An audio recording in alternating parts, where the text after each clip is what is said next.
दोस्तों इस समय हम पहुंचे हैं मेरठ में और शुद्धिग्राम जो कि आपको दिखाना चाहेंगे 1000 बेड का कहा जा रहा है एशिया का सबसे बड़ा हॉस्पिटल यहाँ पर शुरू किया जा रहा है। आचार्य मनीष जी हमारे साथ हैं। सर क्या कुछ कहना चाहेंगे, 1000 बेड का एशिया का सबसे बड़ा हॉस्पिटल यहाँ तैयार किया जा रहा है, ये इतना बड़ा हॉस्पिटल बनाने की ज़रूरत क्या पड़ी? इतने तो हॉस्पिटल हैं जो लोगों को लूट रहे हैं, अब आपने एक और लूटने का यहाँ पर सिस्टम शुरू कर दिया। सर ये इसका नाम हॉस्पिटल ना रखे, हमने क्या रखा है, इंस्टीट्यूट रखा है। हम यहाँ पे ना लूटने की ट्रेनिंग देंगे कि आपको कोई लूट ना सके। हम इतना ट्रेंड कर देंगे आपको कि अगर वो ऐसे बोलेगा तो ये बोलना है, ये कहेगा तो इसका जवाब ये देना है, क्योंकि वो बोलेंगे नाड़ू फंस गया तो ऑपरेशन से बच्चा करना है तो हमें क्या बोलना है। तो हम लोगों को सिखाने के लिए इंस्टीट्यूट खोला है 1000 बेड का, इसलिए कि ताकि लोग भर्ती होकर ठीक भी हो जाएं और साथ साथ उनके परिवार वालों को ट्रेनिंग कि हर शहर में ये मैसेज फैले,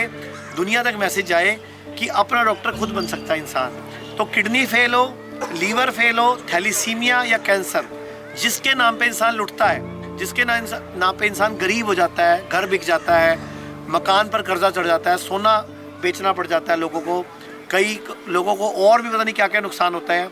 हमने उसको बचाने के लिए, दुनिया को समझाने के लिए इस तरह का एक मिशन शुरू किया है। तो हमने इंडिया में कई हिस्सों में शुरू किए हैं। ये मेरठ जो दिल्ली एनसीआर के बॉर्डर पे है 1000 बेड का, लखनऊ में 100 बेड का, नवी मुंबई में 150 बेड का और चंडीगढ़ में भी 100 बेड का। हमने ये जो हॉस्पिटल शुरू किया इनका एक ही मकसद है कि kidney fail, liver fail, cancer के पेशेंट को ट्रेनिंग दे दो, एजुकेशन दे दो, ताकि ये खुद ही मेडिकल माफिया और फार्मा माफिया से लड़ाई लड़ सके। सर आप कह रहे हैं कि हम तो लोगों को ये सिखाएंगे कि अपना डॉक्टर खुद बने, लेकिन एलोपैथ में तो लोगों को बिल्कुल बुरी तरीके से काटा जाता है।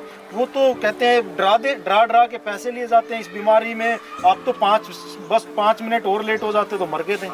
सर उनको ना पता है कि इंसान ना जल्दी से मरता नहीं है। मैं आपसे ही पूछता हूँ, दोनों कान काट दें, नाक काट दें, जीभ काट दें, हमारे एक लीवर निकाल लें, आधा लीवर निकाल लें, एक फेफड़ा निकाल लें, एक किडनी निकाल दें, दोनों हाथ काट दो, दोनों पैर काट दो, बंदा मरता नहीं है। ये उनको पता है, इसीलिए वो इस चीज़ का फ़ायदा उठाते हैं कि बंदा जल्दी से मरता तो है नहीं, जो मर्जी काटे जाओ। और वैसे भी अगर आप किसी सर्जन को जानते हो जिसने सर्जरी पढ़ रखी हो, MS कर रखी हो, तो उसकी एक मोटी सी किताब होती है। उस मोटी सी किताब का पहला पेज क्या लिखा हुआ है, where there is doubt cut it out, मतलब कुछ ना समझ आए काट के फेंक दो। ये उनको पढ़ाया जाता है, तो उनको तो यही पता है कैसे दुनिया को लूटना है। और गलती डॉक्टर की नहीं है, गलती है उन कंपनियों की।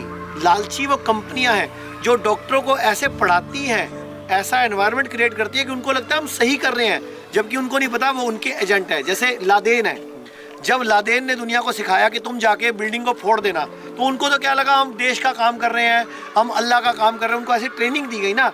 ऐसे ये जो MBBS डॉक्टर्स हैं, इनको पता नहीं है ये लादेन की ट्रेनिंग लेके आए हुए हैं एक्चुअल में, जिसकी वजह से दिक्कत आ रही है। सर एक और चीज़ है, डॉक्टर को तो भगवान का रूप दिया जाता है, हर कोई भगवान की नज़र से देखता है डॉक्टर को, और आपने एक नया नाम दे दिया इनको, मेडिकल माफिया। ये इनसे लड़ाई कैसे लड़ पाएंगे आप?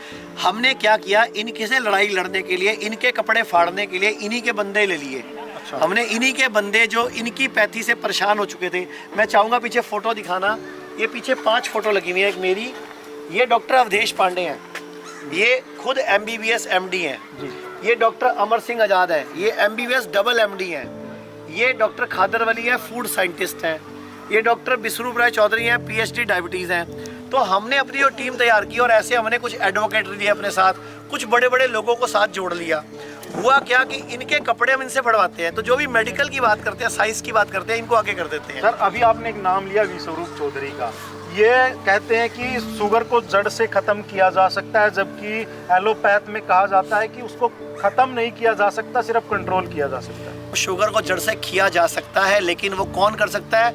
आप अपने आप खुद कर सकते हो। अच्छा सर, एक कह रहे हैं कि किडनी के जो है, आपने इतना बड़ा हॉस्पिटल किडनी पेशेंट्स के लिए आप बना रहे हैं, तो इसके लक्षण क्या होते हैं कि किडनी के, क्योंकि बहुत सारे लोग जानना चाहते हैं, क्योंकि कहा यह भी जाता है, पता नहीं इन्होंने डराया हुआ है या फिर क्या है, कि जब 70% किडनी डैमेज हो जाती है तभी पता चलता है इसके बारे में। बिल्कुल, जब तक किडनी 70-75% खराब नहीं हो जाती, किसी रिपोर्ट में नहीं आती, तो किडनी फेल कैसे पता चलेगा?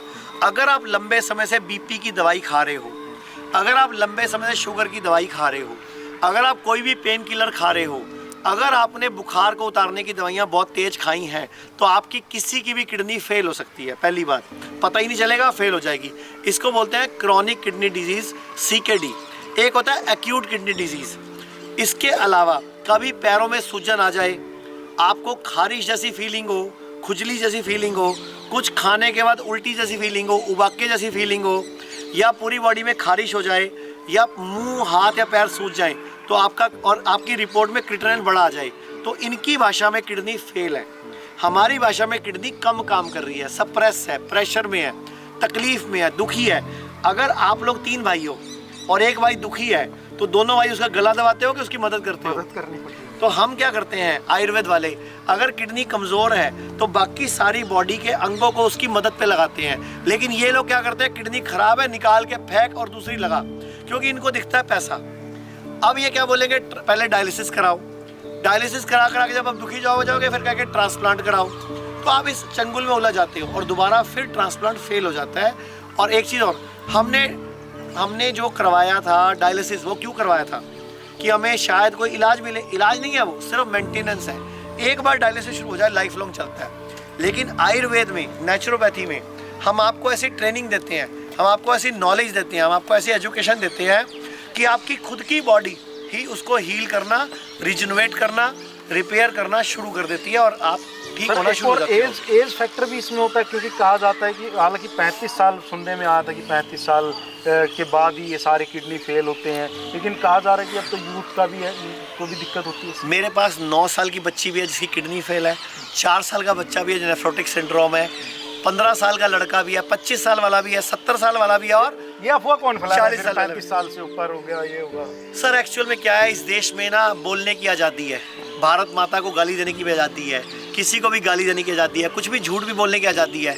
और इस देश में जब तक आपकी बात को सच साबित ना करा जाए तब तक, या गलत साबित ना करा जाए, जब तक वो झूठ चलता रहता है। आप जो हॉस्पिटल खोल रहे हैं, मतलब इस हॉस्पिटल में आयुर्वेद का आप हॉस्पिटल खोल रहे हैं, एलोपैथ और आयुर्वेद के चक्कर में किन लोगों को पिसना तो नहीं पड़ेगा? नहीं सर, ज़्यादा डेथ तो नहीं होगी? आप एक चीज़ नोटिस करो, इसका नाम है hospital and institute of integrated medical sciences. Integration का मतलब होता है एलोपैथी, आयुर्वेदा, नेचुरोपैथी और होम्योपैथी। ये 4 है इसके अंदर। एलोपैथी भी है, आयुर्वेदा भी है, नेचुरोपैथी भी है, होम्योपैथी भी है। तो हमने चारों को इंटीग्रेट कर दिया। हाँ, एलोपैथी की हम दवाई इस्तेमाल नहीं करते, एलोपैथी का हम डायग्नोसिस इस्तेमाल करते हैं। एलोपैथी बुरी नहीं है, मेडिकल माफिया बुरा है, फार्मा माफिया। डॉक्टर बहुत सारे बहुत अच्छे हैं एलोपैथी में, और आयुर्वेद में भी खराब डॉक्टर हैं, ऐसा नहीं है। आयुर्वेद के खराब डॉक्टरों की वजह से ही तो एलोपैथी को मौका मिला ना, आज यहाँ तक पहुँच गई। कोई भी चीज़ हर एक जगह 100% ठीक नहीं है। तो ऐसे होम्योपैथी में कुछ बुरे लोग हैं, तो हमने तो अच्छे लोगों को छांट लिया जिनका मन है देश की सेवा करने का, लोगों की मदद करने का, लोगों को जागरूक करने का, लोगों को सिखाने का, और वो टीम बन गई।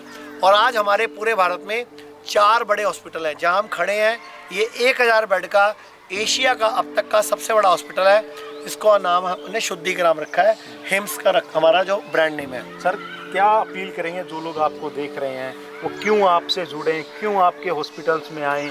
ये मैसेज, क्या मैसेज आप देना चाहते हैं? मैं चाहता हूँ हमारे हॉस्पिटल में कोई ना आए, खाली पड़ा रहे, मुझे ज़्यादा खुशी होगी। हम क्या चाहते हैं कि लोग हमारी वीडियोस देखें और खुद अपना ध्यान रखें, खुद अपना इलाज करें। अगर ये हॉस्पिटल खाली रहते हैं हमारे सारे तो मैं ज़्यादा खुश होऊंगा, लेकिन मैं साथ में चाहूँगा वो सारे हॉस्पिटल भी खाली हो जाए जो अभी जहाँ लाइनें लगी हुई हैं, क्योंकि हॉस्पिटल खाली करना हमारा मकसद है, हॉस्पिटल में भरना हमारा मकसद नहीं है। देखिए, पहला एक ऐसा हॉस्पिटल आपको दिखाया हमने जिनका मकसद है हॉस्पिटल में कोई ना आए, लेकिन जो लोग आपको डरा कर आपको लूट रहे हैं, आपके घर बिकवा रहे हैं, आपके गहने बिकवा रहे हैं, वो हॉस्पिटल भी खाली होने चाहिए। हम इनको डॉक्टर नहीं कहते, आचार्य कहते हैं। आचार्य मनीष ने आज आपको सारी बातें बताई हैं, और अपील यही करूंगा इस वीडियो को ज़्यादा से ज़्यादा शेयर करना है, क्योंकि आचार्य मनीष ने जो मैसेज दिया है वो तभी पहुंच पाएगा सभी तक। वो हॉस्पिटल तभी खाली होंगे जब आप इस मैसेज को ज़्यादा से ज़्यादा स्प्रेड करेंगे और शेयर करेंगे सभी व्हाट्सएप ग्रुप में। आपके माध्यम से सभी लोगों को बोलना चाहूँगा, आप लोग सब हेल्थ इंश्योरेंस कराते हो, हेल्थ इंश्योरेंस कराते हो, एलोपैथी में चलता है। आप लोग जब हेल्थ इंश्योरेंस कराते हो वो आयुष कवर वाला करवाओ, वो आयुर्वेद में भी चलता है, एलोपैथी में भी चलता है। और एक संजीवनी पॉलिसी है भारत सरकार की, 3 से 5 हज़ार रुपये में 3 लाख तक का आयुर्वेद का इलाज फ्री होता है।